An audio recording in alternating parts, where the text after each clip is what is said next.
All right, what up, guys? Welcome back to another episode of the Living the Dream podcast. Today on the show, we have Auntie Oyé, who is a storyteller and nutrition educator. Auntie Oyé, how you doing? I am fabulous. I am very happy. That's what I love to hear. That's what I love Yes. to hear. And we love to jump right in. So if you could start with telling us a little bit more about yourself and what you like to do for fun, that'd be great.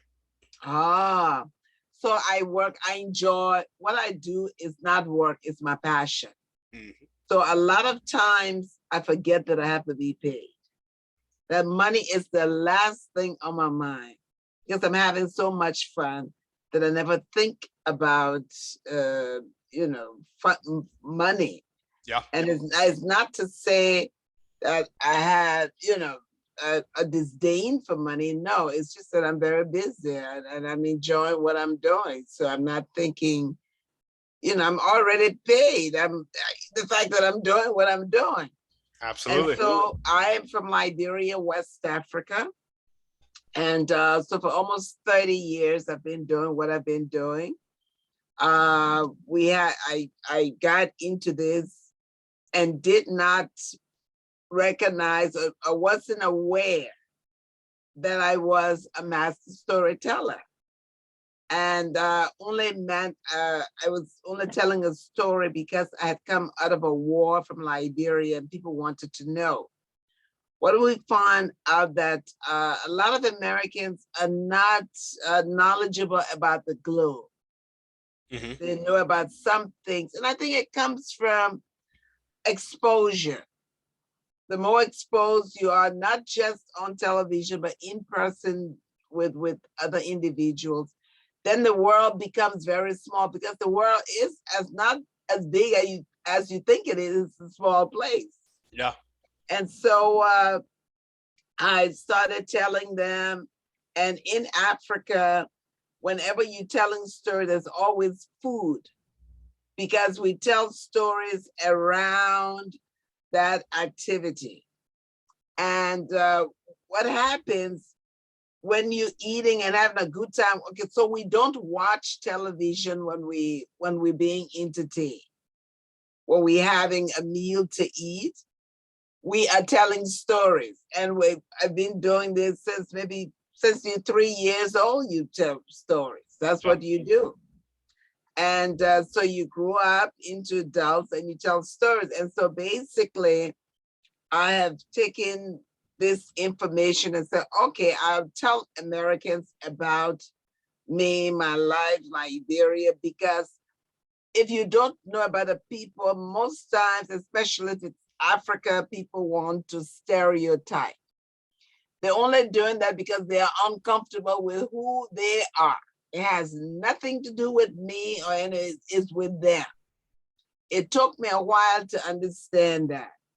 And because of that, I have more empathy for them because you're missing out on something. If you have to put somebody down to make you feel good, wow, Yeah. that's sad. It is.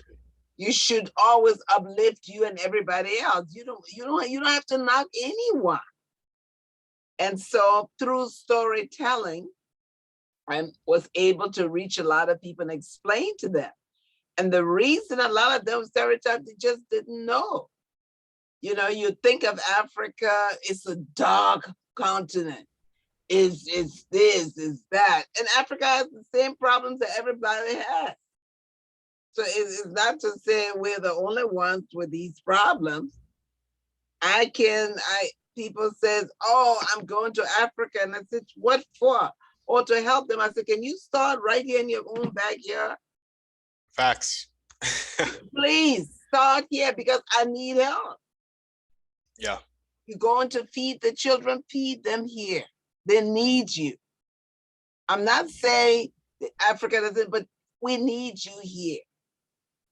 So let's take care of this. And basically, I've devoted my life and to helping people.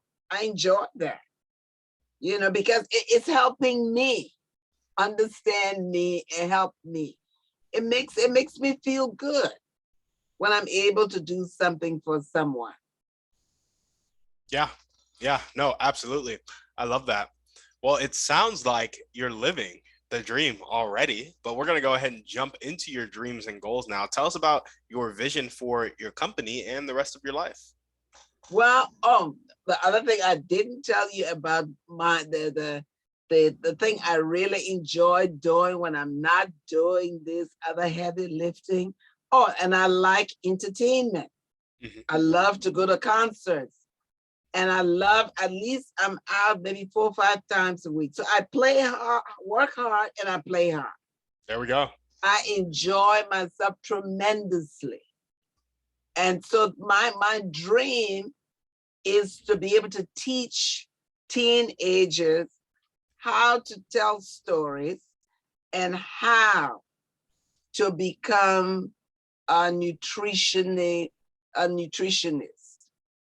and how to become aware of their own environment. And we're starting a new program, and it's called Griots in the Training. Griot is a French word, means storytelling teller in West Africa. So I'm teaching young people right now. My summer camp is teaching them how to tell their stories, and they begin with your name. Who gave you that name? Where did it come from? Mm. Who are your parents? What's your ancestry? So you have to go and interview your family members and come back, and you can sing that information, you can rap that information, or you can just orally give us that storytelling, but with a flair. So I'm teaching them how to present themselves before the world. Because your name is so important and unique to only you. And I want them to own that. The other thing I'm trying to get them to understand, when you know who you are, nobody can make you feel bad. Even if you don't have 2 dimes to knock together. Just know you. I am somebody. I am important. I have a great name. I come from a great family. Even if you're not, make it up. I want you to use your imagination. Make it right. And I've seen this in action. I had a 7-year-old once, and I said, I want you to create. I want you, because there are 2 things you need as a storyteller. You need to be able to use your imagination, and you need listeners. So this kid told me a story. She was telling me about her father. Her father lived with a lot of roommates in this big house in Pennsylvania. They had picket fence. They had lots of room. And all these men, they cooked together. They did a lot of things. And the story was so great. I followed her. But then I noticed, okay, if she lives in DC, he's in Pennsylvania, why she always has to go and visit him and he can't come and visit her? Well, 3 days after she told me that story, I ran into her grandmother in the street, and I said, man, she told me this fabulous story about her dad. The mother said she doesn't know her dad. He's been in prison. I said, oh, but don't tell her I know. You know, I didn't know what a big house was in an American vernacular. Yeah. That means Jay, I had no idea. Mm-hmm. So I thought it was a big house, literally a big house. Oh yeah, oh yeah. But the kid, and it probably she knew, because she was a very smart kid. She probably, oh, this African woman doesn't know much. But it was so convincing, but that was the story she wanted. Yeah. And I let her own it, because that was her dream. And I wasn't going to spoil it, because it could become reality. I love it. Yeah. That's amazing. Well, awesome. So teaching teenagers how to tell their stories and how to become a nutritionist, owning their stories as well. Are there any other dreams or goals that you want to talk about? Well, I guess, but these are the 2 real, I want to teach, I want to leave something behind. When I leave from here, I want to leave some information. That's the dream, to be able, because like I'm working with a kid now. She's 21 years, so I met her when she was 5 years old in an after school program. When we had the pandemic and we had to switch our programs to virtual, she became my engineer. So she's in her last year of college now, studying graphic arts. And so I met another person who I knew him since he was 5. He's also working with me. So this is what I like to do. I like to go back and call them and find them. Yeah. Because I remember they did something, because I work with the kids I work with are amazing. And I met a woman on the train today who recognized me, and she said, "You having fun?" I say, "Yes." And I tell the children that if they could write their checks, I wouldn't hang with adults. I'll hang with them. Yeah. Because you will never be down. They will keep you up. They give you energy. Yep. I have never met a kid who said, "Oh, we can't." But guess who will tell you they can? Adults. "Oh, that thing is so, you think we can really pull this on?" Children don't think about you think we can pull it out. They just say, "Let's do it." I guess to figure, okay, you'll do it when you get in the middle of things and you'll figure it. Yep.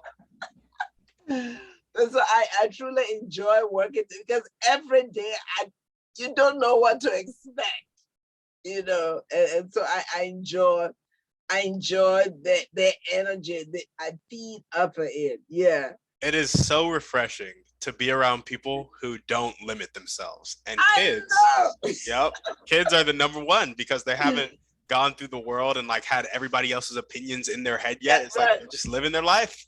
Right. Yeah. Yep. And that's what I like about them. And so sometimes I wish secretly, I said, boy, I wish I could be like them for a few minutes, but I don't want to go back into that stuff. I'm happy where I am. Yeah. But I like the spontaneous energy. Absolutely. And if you feed on it, you always feel, by nature, I'm a very curious person. I always want to see what's on the other side. I'm just curious. Yeah. And I would ask somebody like, "What are you doing? How does it work?" I haven't really met any strangers. Most of the people you meet, they're not strangers. Yeah. The people from somewhere in your life. No, absolutely. Yeah. So no, I'm having a good time. Hey, that's the only way to have it. Having a good time. There we go. Well, if there were 1 or 2 people that you could meet right now and they would really help you take that next step, it could be a type of person or a specific person, and they'd help you take that next step towards leaving information behind and reaching more teenagers to teach them how to tell their stories, who would that person be and how would they help you out? It would be called a rainmaker. You know what a rainmaker? Right. Tell us what it is. Okay, so this terminology came into many, many years ago. I used to be a headhunter. Mm-hmm. And I did my work mostly, I recruited for legal. I got you. Legal secretaries, paralegal, and they'll always say, "Oh, he's a rainmaker," and that would be a main partner of the firm. He was rainmaker. He was held in high esteem. And these are people who control the environment. They know everybody. They know everything. They can pick up the phone. I don't know, many. Werner Jordan, he's no longer here. I don't know. Remember this was a well-to-do, one of these big African Americans. So these are people, they have a Rolodex. They know everybody's right there. They can just pick up the phone and call somebody. and say, oh, I have this young lady here, I want you to meet it. That's the rainmaker I'm talking about. I They got can you. make it, they can make it rain for me. Make it rain. I got you. Yeah, I had a feeling that's what a rainmaker was. Yeah. And so what I have to do, I just have to wait for God and my ancestors. Yeah, I just keep doing my work because they know the time and the day and everything. All I need to do is keep doing what I do. absolutely. There we go. What are the most important one or two things that everyday people can do to help you accomplish your dream of reaching more teenagers? Well, to help me recruit, that direct me to where I can find these people, because I'm always looking for like interesting kids. So the government, DC government has a program, the Summer for Children, for students. And a lot of these kids are not prepared for work. A lot of them believe that they get paid, I think they get paid almost $80 a day. Mm-hmm. So a couple of the kids, as the two of them said, oh, I would like to take a vacation. Mind you, just working 2 days. The third day said, oh, you think I can take a vacation and they will pay me? So I said, I want you, I know you have your telephone. Why did you go on your phone and search and see who will pay you for not working? And as soon as you find that person, the company call me and I would be the first person in line. Yep. You see, so I'm looking for people who know where to find people, children, teenagers who really want to make a difference in their own lives. Because right now the pandemic did a lot of damage, and it's also did some good, because the children that had structure in their lives still have structure. Those who didn't have any structure, it's worse now for them. Yeah. The reading skills are low. And so many things are going on. And so the caliber of people they sent was not people that I would have selected. So what I'm going to do on my own, because I'm a recruiter, I'm going to recruit the people that I want. Because I will go to people who can help me realize that goal. Because I want the people who want to do something. I don't have children because I didn't want children. And I don't like to babysit. Mm-hmm. It's one of the things I don't like to. So I want you to be well aware of where you're going. And I can help you get there. Together we can do it. And so, yeah, that's what I'm looking for, people to help me, would say to me, okay, go to XYZ school, go to this community center, because they would direct me. And I'm talking to children also, the students. A lot of them are telling me that schools are not worth anything. They don't have much faith in their schools. And I see them struggling. And so, yeah, that's what I would like to do, for people to help me to get there. I gotcha. Introduce you to those kids who kind of know where they're going, know they want to make a difference in their life, and maybe even introduce you to some programs or schools that you could partner with that have access to those kids. Right. That's what I would like, because it's nothing like watching amazing children at work. It's a beautiful thing to watch. It is. It really is. Well, now we're going to jump into our Thriving Three. And our first question is, what is your favorite book, movie, or podcast? Pick one. Okay, I would take the movie. All righty. My Cousin Vinny. Okay. I can put on that movie till now. I mean, I've seen it so many years. but it's the only movie I've ever seen that can never be old with me, no matter what. And if it comes on 3 in the morning, I will be laughing. Yep. It is so funny. I love it. One of the best movies I have ever seen. I don't think I've ever seen My Cousin Vinny. You haven't? Go get it. You'll never put that down. Yeah, I'll have to watch it maybe this weekend. It's an amazing movie. And so, yeah. So I teach laughing therapy. I teach people how to laugh. And so a movie that can make me laugh. Yeah. And I have laugh buttons that I give children to make them laugh. Or one of the things, before I can start a program, we always have to laugh because it gets rid of the stress.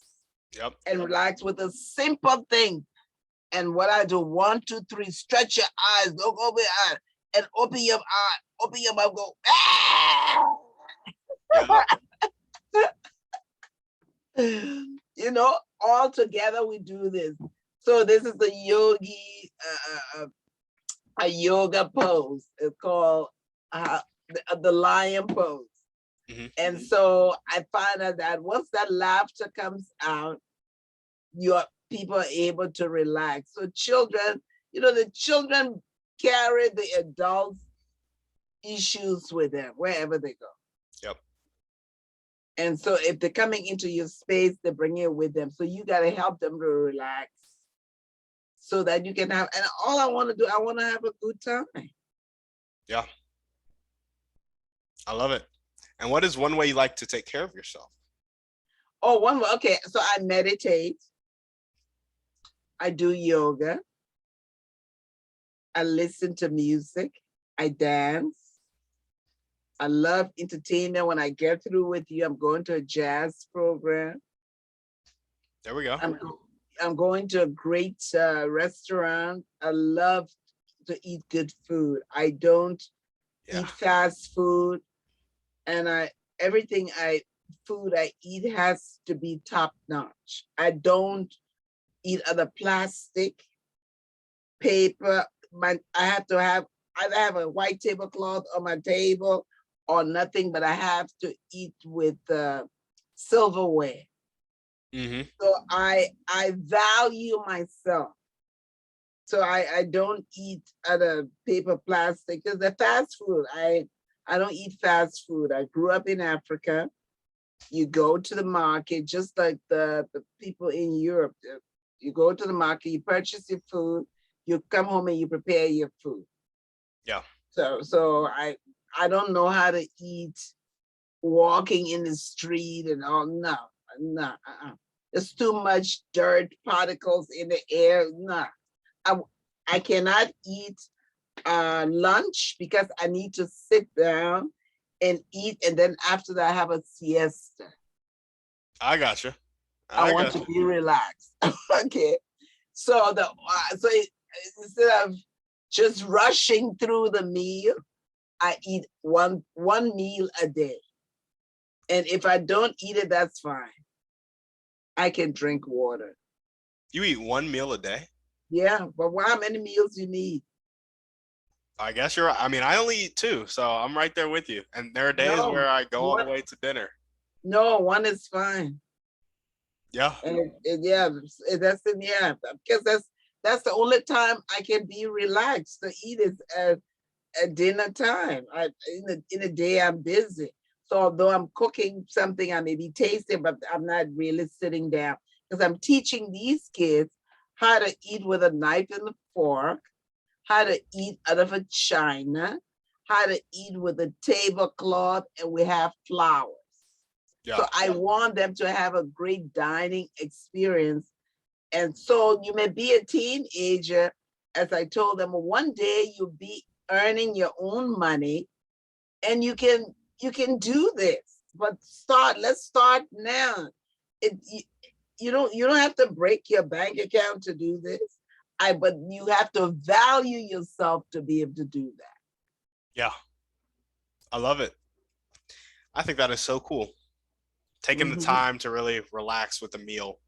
Yes. It's the Yes. simple things. It's the simple Yes. things. Yes. Yeah. And that's what, the greatest things, the best things in life are not things. Yep. It's experience. So that's what I want. Yeah. And I try to give myself that opportunity. There we go. And what is one action step you can take right now or continue to take if you're already doing it to meet that Rainmaker? Well, like I say, I go out 3, 4 times a week, and I, I keep. Nobody's gonna come to my house to knock on my door to come and give me a gift. I have to go out and meet them, and so I'm always aware of my surroundings. I am always, amazed at the people that I meet.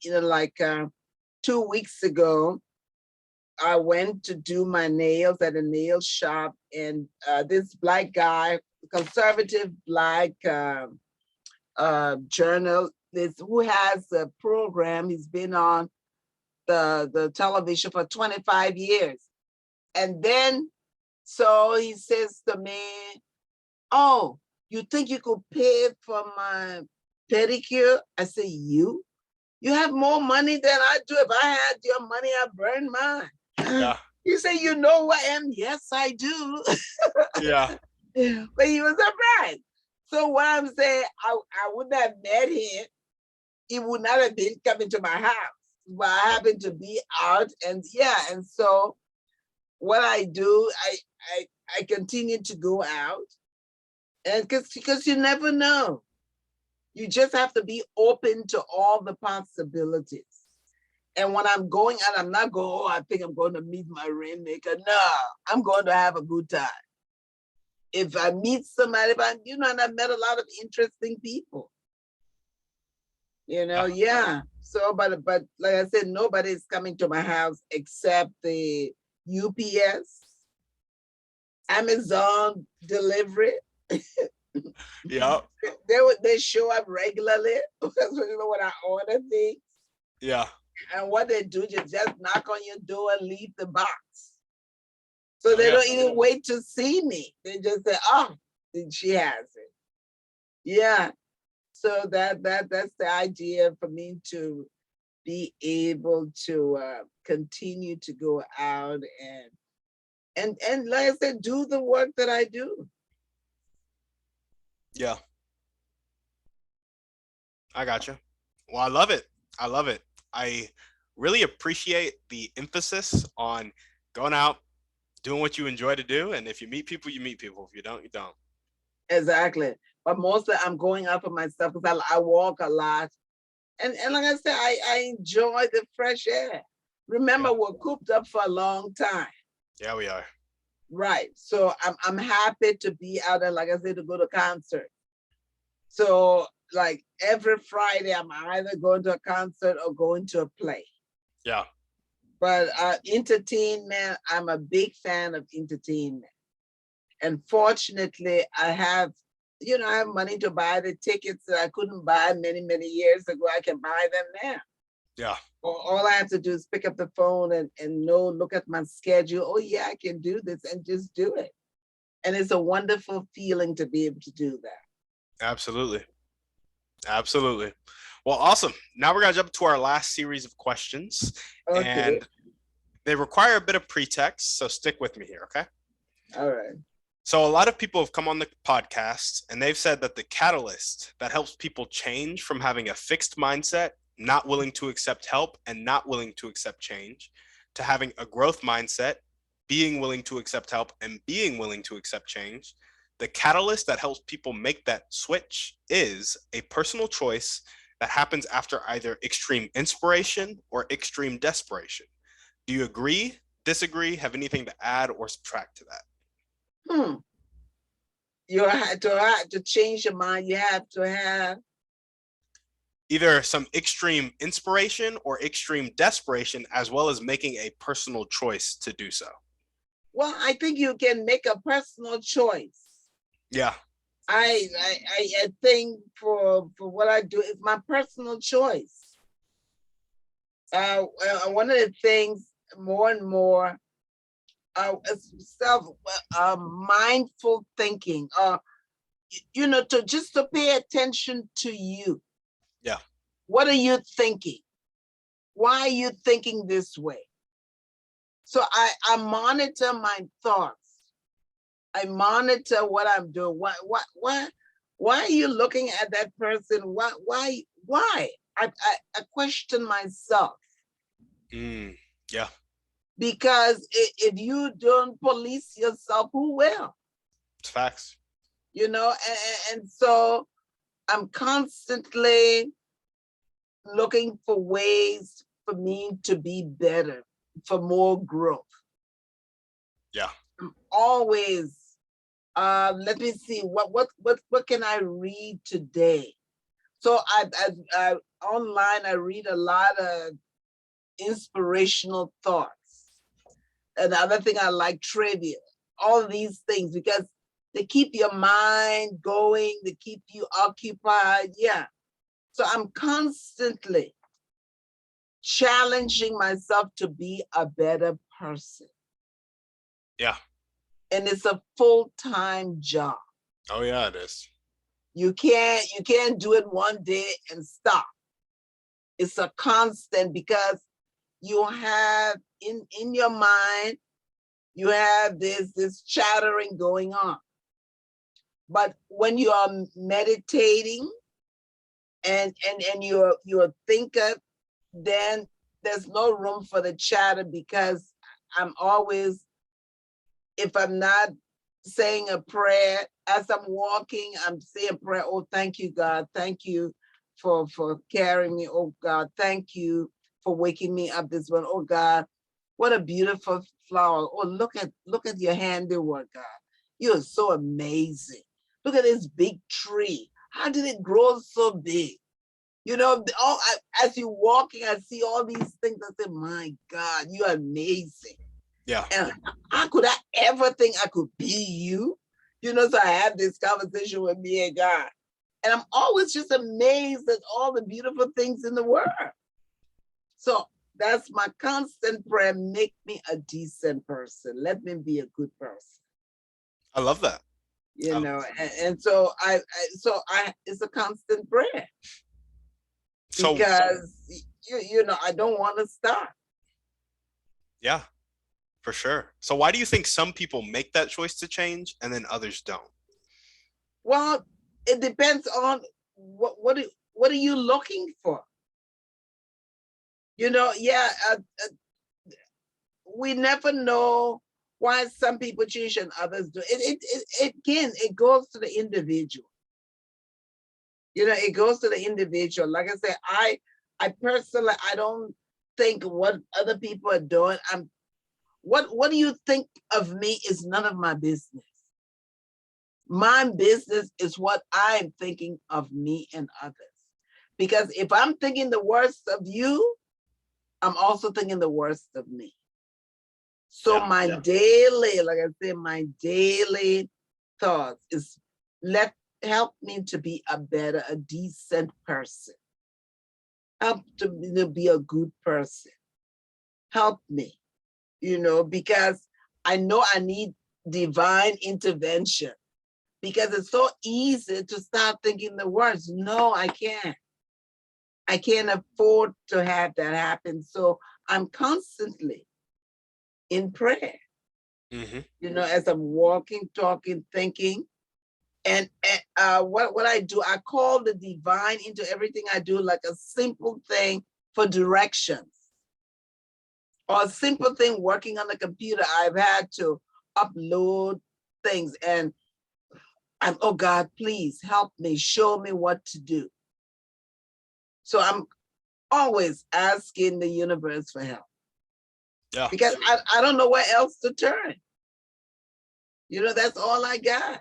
Who am I gonna call? Ghostbusters? No, who am I going to call? That's all I got.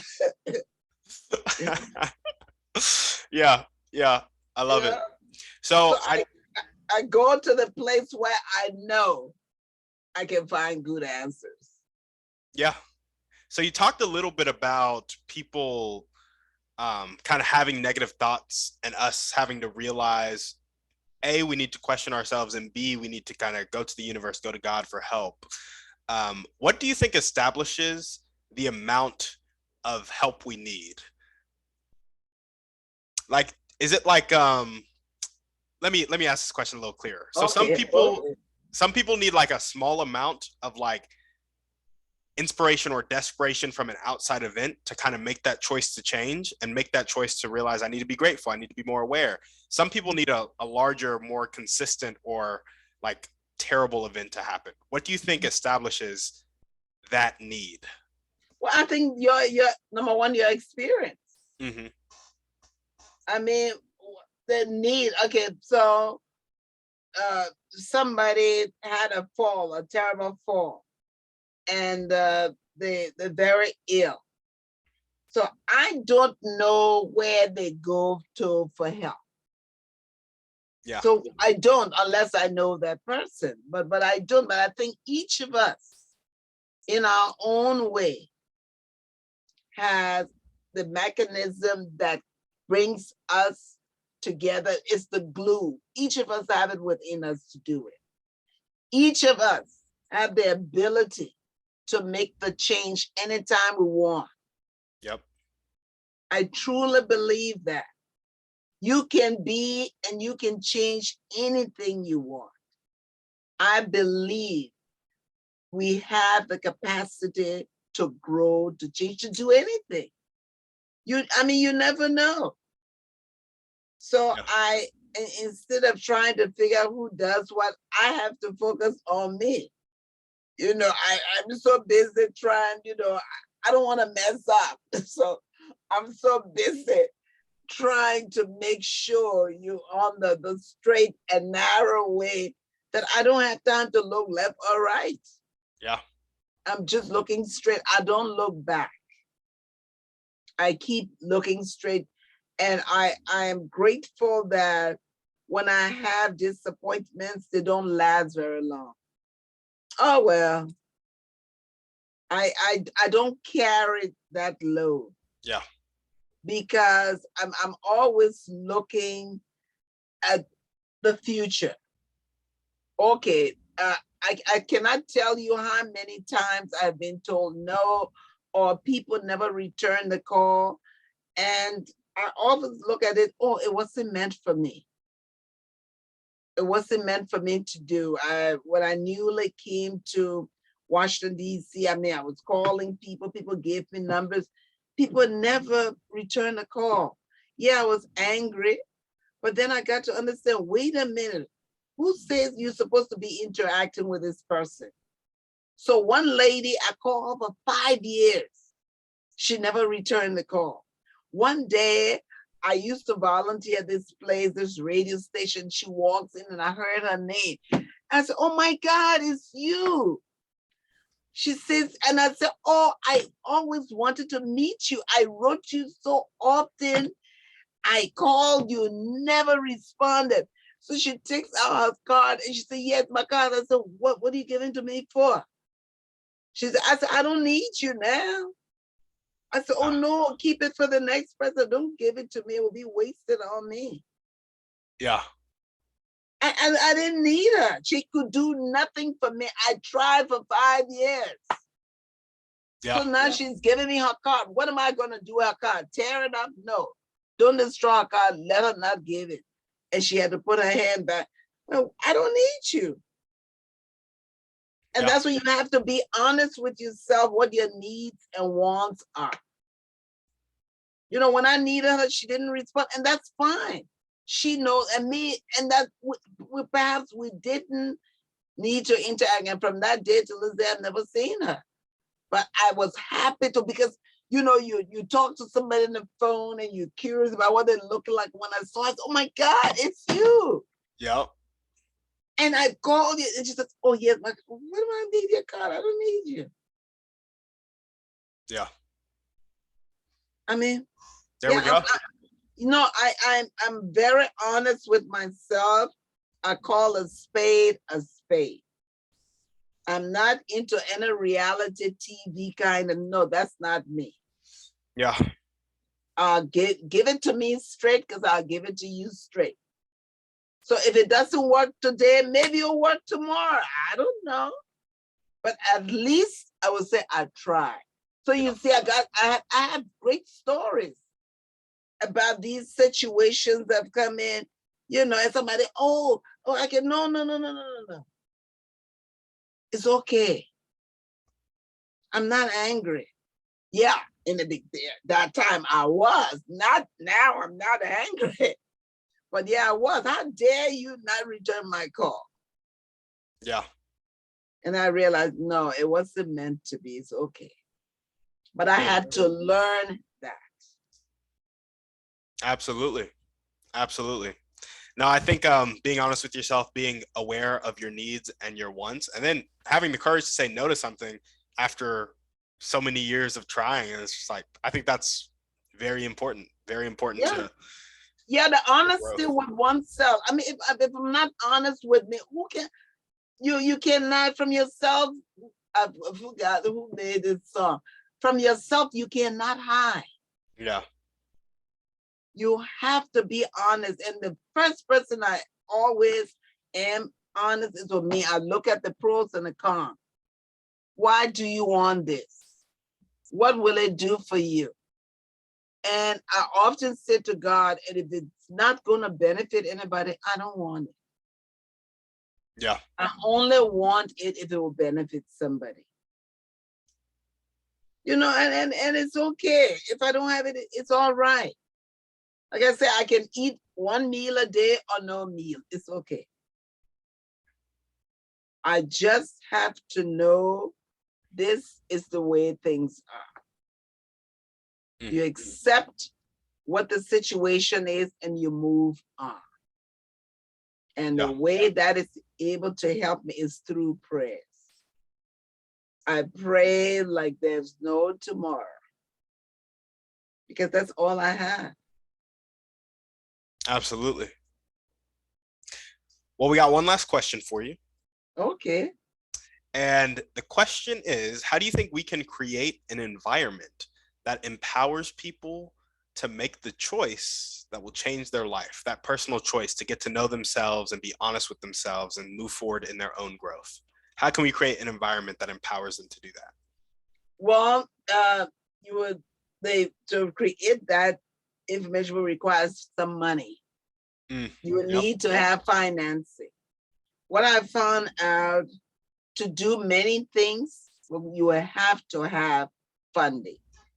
Funding is a huge part of why a lot of people don't do many things. Absolutely. And some people say, oh, your money can't do everything. Yes, money can do a lot. And so when you get the funding, you can create a space, a safe space where people can be taught. And right now, safety is a key issue with a lot of gun violence. So if you can get funding to create in a community, any community, but it will require funding. There we go. I know now, without money, you can't go very far. Yeah. You know, a lot of things that carry you faith and all, but it'll take some money. It does. It's a tool. It's a tool. It's a great tool. Yep. And without that tool, you cannot put the other things in place to move an idea forward. Just an idea by itself without legs, it's not going anywhere. Yep. Yeah. So you need, and this is where the honesty comes in.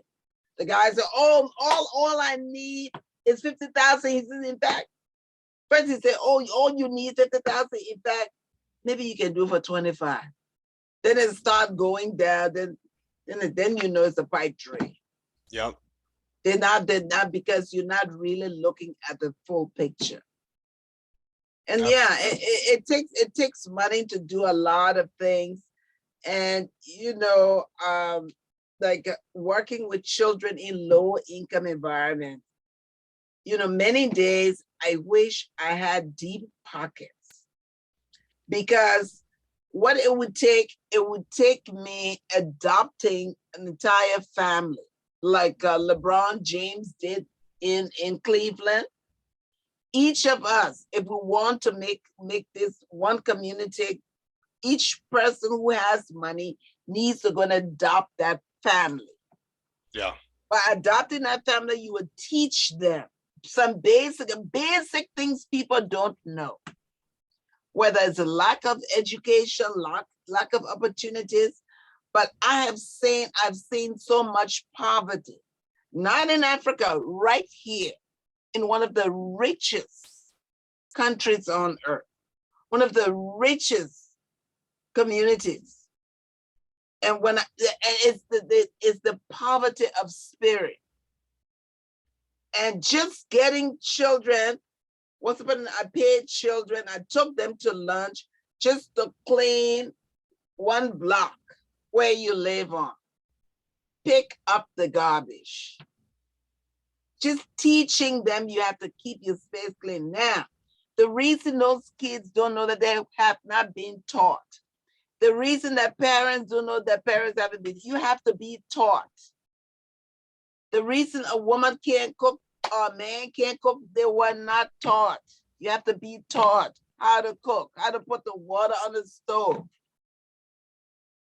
So without teaching and without guidance, they're not going anywhere. Yeah. And I the only other way, as I've told people, and sometimes, you know, sometimes you look at a kid and you say, I know this kid is going to be a great person. But then I'm looking at the home life and I say, God, how is that going to be? So then I turn it over to the divine. Because I can look and see the potential. You can see it. This kid, I saw this kid give me, she's self-taught, she's 14. You see the artwork. So then my other kid who worked with me, who's a graphic artist, I said, okay, I'm gonna pay you to make cards and flyers for her. Because the art, and she's self-taught. And I'm thinking, oh my God. So I want her to give me this so I can pass it around to everybody. So I see these kids, and then sometimes I wish, oh God, and I know I don't have enough money to take care of all of them, but I would do the best. But like this kid, okay, so I got somebody to do the artwork, pay for, but like I told her, oh, I don't want your address on it. Just put her a telephone number. Beautiful. We got the artwork. She got everything. So I'm hopeful. Yeah. But I know if more people don't show up to help this kid, or people from El Salvador, I don't know how far she's gonna go. But I know I'm gonna help her. How much help I can give her what I can. But I will pass the word around. Yeah, absolutely. So this is it. It's yeah. Please know, if I ever win the lottery, I will have my own community. Yeah. I will have at least 50 people and I will show them how to live. But it has to be my way. I would do it like Frank Sinatra. It has to be done my way. My way. That's a great song. That's a great song. If you don't do it my way, it's not going to happen. My way. And we awesome. Have a pamphlet. That's my dream. Yeah, how to live. What you got to do. I would be the policeman to check to make sure. Yeah. Yeah. Because I want some kids to get an opportunity, but that's the dream, you know. There we go. Well, Auntie Oye, is there anything else you want to chat about before we sign off? Well, do you know much about Africa? I do not. Okay, so I have these flashcards that I made because so many times people, adults and children, will ask me, what do you eat in Africa? Where do you live? do you wear clothes? Do you wear shoes? So I came here in 1970 to complete college, and guess what? They were asking me the question, then they're still asking me Yep. questions today. So I made these flyers. So if you give me your, if you text me or email me your address, I can send this. And this is helping me get the information so that they will know what Africa, most people think too, Africa is a concept. They don't know that it's a continent. No, there's no need to be angry, teach. Yeah. And so I use these flashcards in teaching them. Yeah, what fast food Africans eat? Fruits. It's so fast, you just go to the tree, you pick the fruit and come and eat it. That's fast. You know? Yeah. So basically these cards have been able to help me reach out to people. Yeah. So I love it. Well, awesome. Auntie Oye, thank you for coming on the show. thank you. So if you want me to send you this, send me the information because I don't think I have your. Yeah, no, absolutely. I'll send it to you, and your information will also be in the show notes for anybody else who wants some. They can also send their information to you and just request the cards that have information about Africa. And you know what? I've had it's a dream talking to you.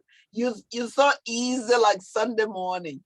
You know that tune by Lionel Richie, the Commodore. Yep. It's kind of there, not all the way, but yeah, I know what you're talking about. Yeah, easy like Sunday morning. So it's so easy to speak with you, and I'm having such a good time. And I'm so thankful for the questions, all the questions you asked, important, and got me more, giving me more thoughts, a reason to think, and to continue to do the work. Because, like I said, it is not work; it's my passion. I'm having a good time, Absolutely. and I don't want it to stop. So my thing is, I know I will have to die and leave the earth, but I would take off 2 hours to go to my funeral. And when I come back from my funeral, then I'll start working again. There we go. There we go. I love it. You heard it here first, folks. 2 hours for the funeral. She'll come back and start working. I'll be enjoying myself. There we go. Well, awesome. Thank you for coming on the show. If you guys are listening to this and you loved what Auntie Oye had to say, all the ways to contact her will be in the show notes. Make sure to reach out, ask about those cards for Africa, for the information about Africa, and I will send you my information so you can send them to me as well. And as we always ask, guys, shoot this podcast to 1 to 3 people you know need to hear this message. Go ahead and give us a 5-star review on iTunes, and we're out.